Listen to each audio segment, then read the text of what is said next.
Olá, sejam muito bem-vindos. Sabe, e se a história mais conhecida do mundo não for sobre um herói solitário, mas sim sobre uma parceria de amor? Hoje, a gente vai mergulhar fundo no plano traçado entre um pai e um filho. Uma missão de resgate que começou lá na eternidade e redefiniu o destino de absolutamente tudo. É a história de um amor redentor.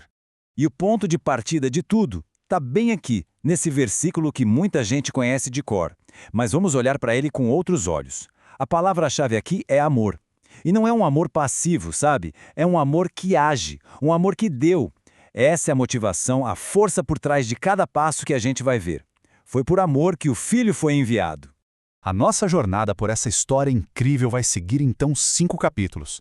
A gente começa com o plano que nasceu lá no coração do Pai. Depois, a gente vê a missão do Filho em ação. Em seguida, vamos entender a profundidade do sacrifício, celebrar a vitória e, no fim, descobrir a posição final do Filho como grande herdeiro de tudo. Vamos lá? Ok, primeiro capítulo. E a pergunta central aqui é: de quem foi a ideia de tudo isso? A resposta é muito clara.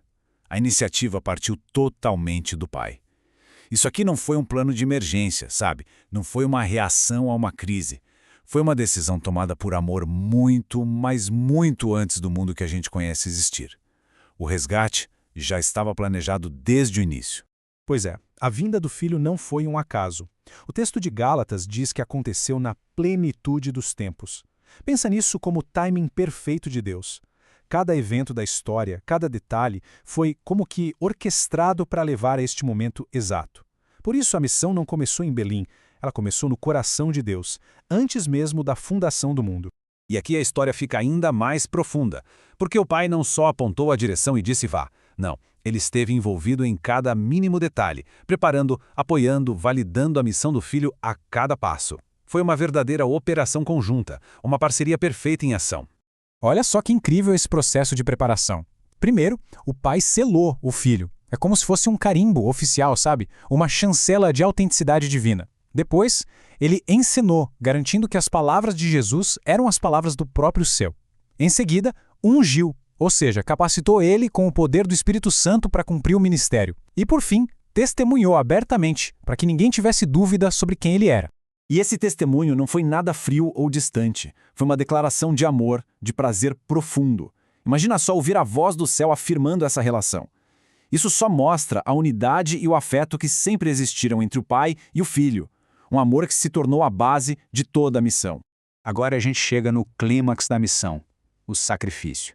E é fundamental entender isso não como uma tragédia que aconteceu de repente, mas como um plano perfeitamente coordenado entre o pai e o filho. Um plano que já existia desde o princípio de tudo.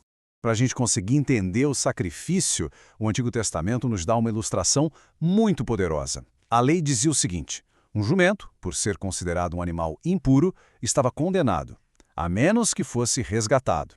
E como era esse resgate? Simples. Um cordeiro, puro e inocente, tinha que morrer no lugar dele. Uma vida por outra. E essa lei antiga era, na verdade, um trailer do que estava por ver. A humanidade, como jumento, estava condenada. E o Pai, em seu amor, providenciou o substituto perfeito, seu próprio Filho, o Cordeiro de Deus. O inocente morrendo no lugar do culpado, para que o culpado pudesse viver. Essa é a essência da substituição. E a Bíblia inteira ecoa essa mesma verdade. Pensa na lógica totalmente invertida disso. O justo morrendo pelos injustos. Aquele que era puro se tornando impuro por nós. O abençoado tomando a nossa maldição. É a troca mais radical, mais divina que você pode imaginar. É o coração da boa notícia. Então, o ponto crucial é este: foi uma ação conjunta. O livro de Romanos nos diz que o Pai entregou o seu próprio Filho. E Jesus, lá no jardim, diz que beberia o cálice que o Pai lhe deu.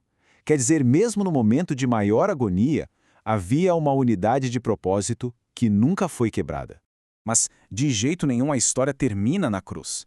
Agora a gente vai ver a resposta do Pai. A obediência do Filho foi seguida pela vindicação triunfante do Pai. A morte definitivamente não teve a palavra final. A gente está prestes a ver uma das transformações mais gloriosas de todas as Escrituras. É a jornada daquele que foi descrito como o servo sofredor até a sua posição final como o Cristo exaltado, com toda a autoridade do universo. Esse slide resume a jornada inteira. Lá em Isaías, a gente vê a humilhação, um homem de dores, levado como um cordeiro. Em Filipenses, a gente entende o porquê, a obediência voluntária, se humilhando até a morte. E em Colossenses, a gente vê o resultado, a exaltação máxima, onde ele é revelado como a imagem do Deus invisível, com a primazia sobre tudo. E perceba a causa e o efeito aqui. Pelo que, ou seja, por causa da sua obediência, Deus o exaltou. A exaltação do Filho é a resposta direta do Pai à sua entrega total. Ele recebeu um nome que está acima de qualquer outro nome como recompensa pela sua fidelidade. Isso nos leva direto ao nosso capítulo final. Qual é, então, a posição do Filho hoje? A resposta é de tirar o fôlego. O Pai o constituiu o governante e herdeiro de todo o universo. A carta aos Hebreus não deixa margem para dúvida. O Pai nomeou o Filho como herdeiro de tudo. E a palavra tudo aqui é absoluta. Não existe um centímetro do universo, seja visível ou invisível, que não esteja debaixo do domínio e da herança dele. A extensão dessa herança é total. Todas as coisas foram entregues nas mãos dele pelo Pai. As nações do mundo são possessão dele. E como o próprio Jesus disse, numa demonstração de unidade perfeita, tudo que é do Pai é meu. A autoridade dele simplesmente não tem limites. Isso tudo nos deixa com uma pergunta final para a gente refletir. Se o Pai, por amor, planejou essa história inteira e confiou o universo nas mãos do Filho, será que existe algum detalhe da nossa vida, por menor que seja, alguma preocupação que esteja fora do alcance do seu cuidado e do seu governo? A resposta que ecoa por toda essa história de amor é um retumbante e maravilhoso não.